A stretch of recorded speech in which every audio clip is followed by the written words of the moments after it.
विद्यार्थियों, आज हम घटना चक्र 2026 में एक बहुत ही महत्वपूर्ण विषय पढ़ने जा रहे हैं। विषय का नाम है पूर्व मध्यकाल। पूर्व मध्यकाल। बच्चों एंड स्टूडेंट, क्या आपने कभी सोचा है कि गुप्त साम्राज्य के पतन के बाद भारत की स्थिति कैसी रही होगी?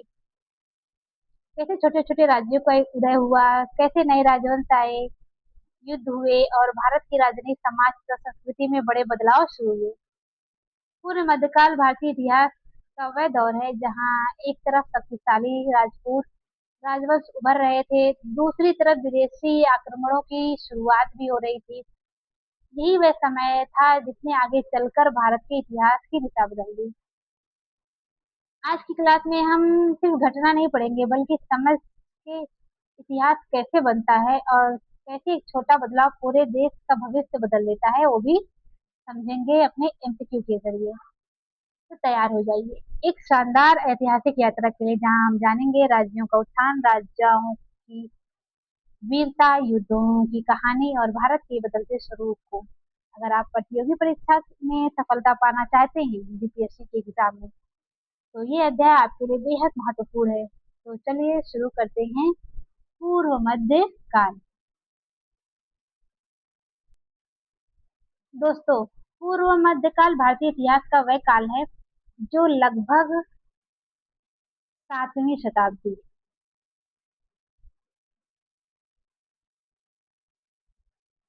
जो लगभग सातवीं शताब्दी से 12वीं शताब्दी तक माना जाता है। गुप्त साम्राज्य के पतन के बाद भारत में राजनीतिक एकता समाप्त हो गई थी और अनेक छोटे छोटे राज्यों का उदय हुआ था। इस काल में उत्तर भारत में राजपूत शक्तियों का विकास हुआ, जबकि दक्षिण भारत में शक्तिशाली राजवंशों जैसे चोल डायनेस्टी, पल्लव डायनेस्टी और राष्ट्रकूट डायनेस्टी ने शासन किया। इस समय भारतीय समाज में सामंतवाद की व्यवस्था मजबूत हुई। राजाओं के अधीन सामंत कार्य करते थे और बदले में भूमि तथा अधिकार प्राप्त करते थे। धर्म, कला, साहित्य और मंदिर स्थापत्य का भी इस काल में बहुत विकास हुआ। दक्षिण भारत के भव्य मंदिर और मूर्तिकला इसकी विशेष पहचान बने। दोस्तों, पूर्व मध्यकाल में अरब और तुर्क आक्रमणों की शुरुआत भी हुई। मोहम्मद ऑफ गजनी ने भारत पर कई आक्रमण किए। ये बाद में मोहम्मद गौरी के आक्रमण ने भारत में मुस्लिम शासन की नींव रखी। ये काल राजनीतिक संघर्षों, क्षेत्रीय राज्यों के उदय, संस्कृति विकास और विदेशी आक्रमणों के कारण भारतीय इतिहास में अत्यंत महत्वपूर्ण माना जाता है। तो आइए हम एमसीक्यू के जरिए, पीवाईक्यू के जरिए इस अध्याय को, इस चैप्टर को अच्छे से समझते हैं। अगर आप बीपीएससी की तैयारी, बीपीएससी, यूपीएससी, यूपीपीसीएस, किसी भी स्टेट पीसीएस की तैयारी कर रहे हैं, तो ये वीडियो आपके लिए बहुत ही इम्पोर्टेंट है। तो चलिए शुरू करते हैं फर्स्ट क्वेश्चन के साथ। कर्नाटक वंश का संस्थापक कौन था? कर्नाट वंश का संस्थापक कौन था? ए नान्य देव, बी नरसिंह देव, सी विजय देव, डी हरिदेव और ई उपर्युक्त में से कोई नहीं या उपर्युक्त में से एक से अधिक। ये बीपीएससी प्री 2014 में पूछा गया है ये क्वेश्चन। तो इसका सही उत्तर होगा ऑप्शन ए, नान्य देव। आइए इसका विश्लेषण करते हैं। तो कर्नाट वंश के संस्थापक नान्य देव 1097 से 1147 ईस्वी तक, वे एक महान योद्धा थे। नान्य देव ने कर्नाट की राजधानी सिमरावगढ़ को बनाया। कर्नाट वंश का शासनकाल 1097 से 1325 ईस्वी तक था। मिथिला का स्वर्णयुग कहलाता है। आगे कर्नाट वंश का अंतिम शासक कौन था? कर्नाट वंश का अंतिम शासक कौन था? ए हरि सिंह, बी राम सिंह, सी मती सिंह, डी श्याम सिंह। उपर्युक्त में से कोई नहीं है एक से अधिक। ये 2016 में पूछा गया है। तो इसका सही उत्तर होगा ऑप्शन ए, हरि सिंह। प्रथम शासक कौन था?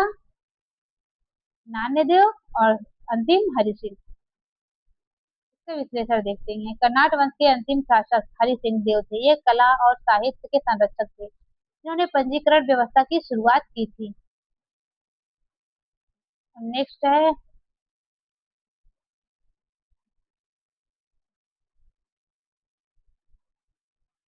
बिहार में विक्रमशिला विश्वविद्यालय के संबंध में निम्नलिखित कथनों पर विचार कीजिए।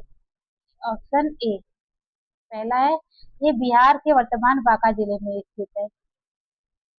ये बिहार के वर्तमान के बांका जिले में स्थित है, क्योंकि ये तो सही है।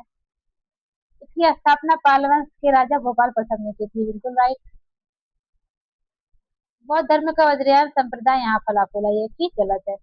यहाँ खगोल विज्ञान, तर्कशास्त्र, कानून, व्याकरण और दर्शन जैसे अन्य विषय भी पढ़ाए जाते थे।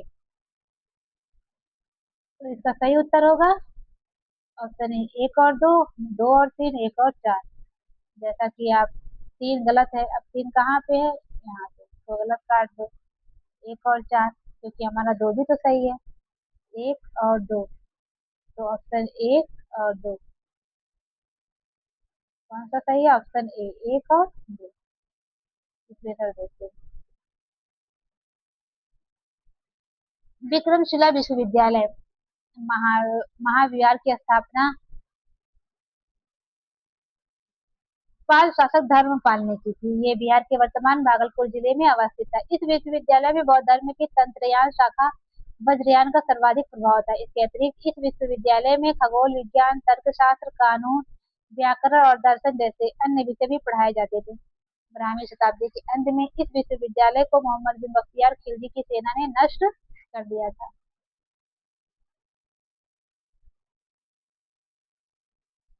आगे है फोर, विक्रमशिला नामक प्राचीन विश्वविद्यालय की स्थापना बंगाल के किस शासक ने की थी? तो इसका सही उत्तर होगा ऑप्शन ए, धर्मपाल। आपको मैं अभी ऊपर देखा ही है।